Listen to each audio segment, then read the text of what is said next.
అసలు కాంగ్రెస్ పార్టీది ఈ డ్రామా నిన్న అసెంబ్లీలో.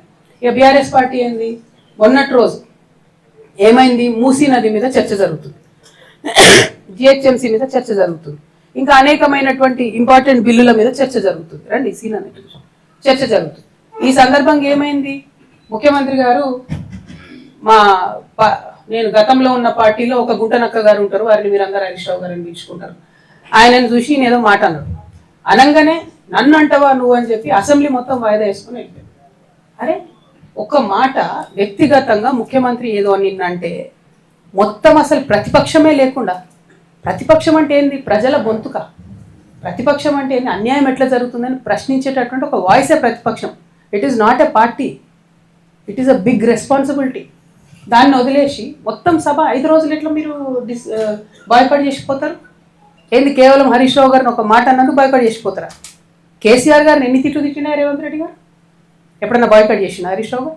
మొన్న ఈ గుంటనక్కకు డిప్యూటీ ఫ్లోర్ లీడర్ ఇవ్వగానే నేను చెప్పిన బీఆర్ఎస్ పార్టీని ఎవరు కూడా కాపాడలేరు అసెంబ్లీకి రాకపోతే అని. ఏం చేసిరు నిన్న? పోనీ జనరల్గా నేను కూడా పార్లమెంట్లో పనిచేసిన కదా, నేను కూడా ఎమ్మెల్సీగా పనిచేసిన కదా, ఒక ఏదన్నా అంశం మీద మనకు అభ్యంతరం ఉంటే అప్పుడు చర్చ ఒక అంశం మీద జరుగుతుంటే ఆ అంశం మీద వాకౌట్ చేయొచ్చు, మళ్ళీ రావాలా, నెక్స్ట్ అంశం మాట్లాడాలి. ఎందుకంటే నెక్స్ట్ అంశం కూడా ప్రజలకు ఇంపార్టెంట్ ఉంటుంది. నిన్న మూసీ ఇష్యూ టైంలో డిస్ప్యూట్ అయింది. మూసీ అయిపోయినాక ఏం చేసిరు, హైదరాబాద్లో 300 డివిజన్లు చేయడానికి బిల్లు పెట్టిరు. మరి అది అవసరం లేదా చర్చ? మనం 1/3 తెలంగాణ పాపులేషన్, 3వ వంతు తెలంగాణ పాపులేషన్ హైదరాబాద్లో ఉంటుంది. వాళ్ళకి సంబంధించి అంత పెద్ద నిర్ణయం జరిగితే ఎక్కడుంది ప్రతిపక్షం వాయిస్? లేదు. ఎందుకంటే హరీష్ రావు గారిని ఆయన ఏదో అన్నాడు కాబట్టి ముఖ్యమంత్రి గారు వీళ్ళు పార్టీకి వాకౌట్ చేసిపోతారు. అసలు నేను ఇవాళ 2 స్పష్టంగా తెలంగాణ ప్రజలను, బీఆర్ఎస్ పార్టీని ఒక ప్రశ్న అడగదలుచుకున్నాను.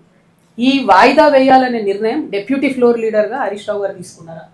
నేనైతే ఆయనే తీసుకున్నాడు అనుకుంటున్నాను. ఎందుకు, తర్వాత మైకు మన ఇంకొక డిప్యూటీ ఫ్లోర్ లీడర్ గారికి ఇస్తే, సవితమ్మ గారికి ఇస్తే, వద్దు నేను మాట్లాడా, నా టైం కూడా హరీష్ రావు గారికి ఇవ్వండి అని ఆమంటారు. తర్వాత ఇంకో deputy floor leader Srinivas Yadav గారికి ఇస్తే, వద్దు నేను మాట్లాడా, నా టైం కూడా ఆయనకే ఇవ్వండి అంటారు. అంటే అందరు డిప్యూటీ ఫ్లోర్ లీడర్ గారికి ఈ యొక్క ఫ్లోర్ లీడర్కే టైం ఇవ్వండి అని అడిగితే వాళ్ళు ఇవ్వమన్నారు. సరే, కాంగ్రెస్ తొండి చేసింది అన్నది పక్కన పెడితే బీఆర్ఎస్ ఇష్యూ ఆలోచిస్తే ఈ నిర్ణయం హరీష్ రావు గారు తీసుకుంటే డెఫినెట్గా కేవలం బీఆర్ఎస్ పార్టీలో ఇవాళ మొత్తం హరీష్ రావు గారే ఆయన ఒక గుంపు తయారు చేసుకుంటున్నది క్లారిటీగా అర్థమైంది. 2, ఒకవేళ ఆయన నిర్ణయం కాదనుకుందాం, కేసీఆర్ గారో పైనుంచి పార్టీ నుంచి వర్కింగ్ ప్రెసిడెంట్ గారో చెప్పారు అనుకుందాం. నేను మాత్రం చెప్తా ఉన్నా, ఒకవేళ అట్లా అయ్యింటే, నిర్ణయం పైనుండి వచ్చింటే డెఫినెట్గా ఇది శ్రేయస్కరమైనటువంటి పద్ధతి కాదు.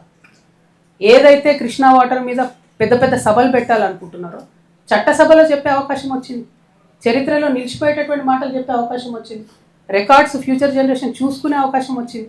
అది కాదని ఆ ఇష్యూ బయట మాట్లాడతామంటే ఇది కరెక్ట్ కాదు, శాంటిటీ అంతకన్నా కాదు.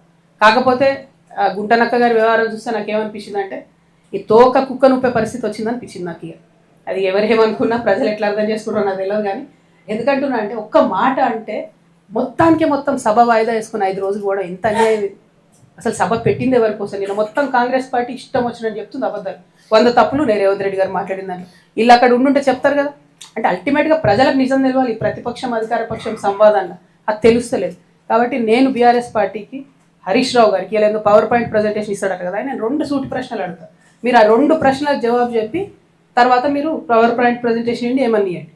1 స్పష్టంగా అడుగుతా ఉన్నాను నేను, కృష్ణా వాటర్ రివర్ మేనేజ్మెంట్ బోర్డులో తెలంగాణ తరఫున 2016లో హరీష్ రావు గారు ఇరిగేషన్ మంత్రిగా ఉన్నప్పుడు మన పంపకాలలో, కృష్ణా నది పంపకాలలో 3% శాతాన్ని తగ్గిస్తూ ఒప్పుకుంటూ ఆయన సంతకాలు పెట్టి, మామూలుగా ఆంధ్ర తెలంగాణ విడిపోయినప్పుడు ఏమైందంటే మనకు తెలంగాణకు 37%, ఆంధ్రాకు 63% కృష్ణా వాటర్ పంపకాలు జరగాలని ఒప్పందం అయింది.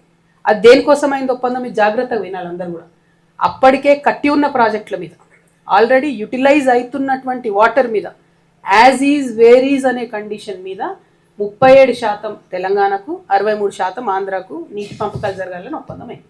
తర్వాత హరీష్ రావు గారే ఇరిగేషన్ మంత్రి, మరి ఆయన అప్పుడు కాళేశ్వరరావు అని పిలిపించుకున్నాడు. ఆయనకు నీళ్ళ గురించి నాకే మొత్తం తెలుసు అని చెప్తాడు. కాబట్టి దాన్ని ఏం చేసిండు హరీష్ రావు గారు 2016లో 3% కృష్ణానదిలో నీళ్లు తగ్గిస్తూ 34% తెలంగాణకు, 66% ఆంధ్రాకు అని చెప్పి ఒప్పందం మీద సంతకం పెట్టి, అది కరెక్టా కాదా హరీష్ రావు గారు? మీరు జవాబు చెప్పాలి. నా విఘ్నతకే వదిలేస్తున్నాం అంటే మాత్రం తెలంగాణ ప్రజలు కూడా వారి విఘ్నతను ప్రదర్శిస్తారు. అట్లా కాదు, ఇది కరెక్టా కాదా, ఇది ప్రజెంటేషన్లో మీరు ఆన్సర్ చెప్పి ప్రజెంటేషన్ ఇచ్చుకోండి. 2వది, అసలు జూరాల సోర్స్ పాయింట్ తీసి మీరు శ్రీశైలంకి ఎందుకు మార్చారు? మార్చడానికి కలిగినటువంటి సాంకేతిక కారణం ఏంది? ఆనాడు కేసీఆర్ గారు కూడా ప్రజెంటేషన్ ఇచ్చినప్పుడు పాకాల జూరాల ఒక లింక్ పెడతామని ఇంకోటి చాలా చెప్పారు. అవన్నీ జరగలేదు. 100 అనుకుంటాం, 100 కావు. పాలిటిక్స్లో అయినా ప్రభుత్వంలో అయినా ఇంట్లో అయినా, అది మాకు కూడా తెలుసు. కానీ అల్టిమేట్గా ఇప్పుడు జరిగింది ఏంది? జూరాల నుండి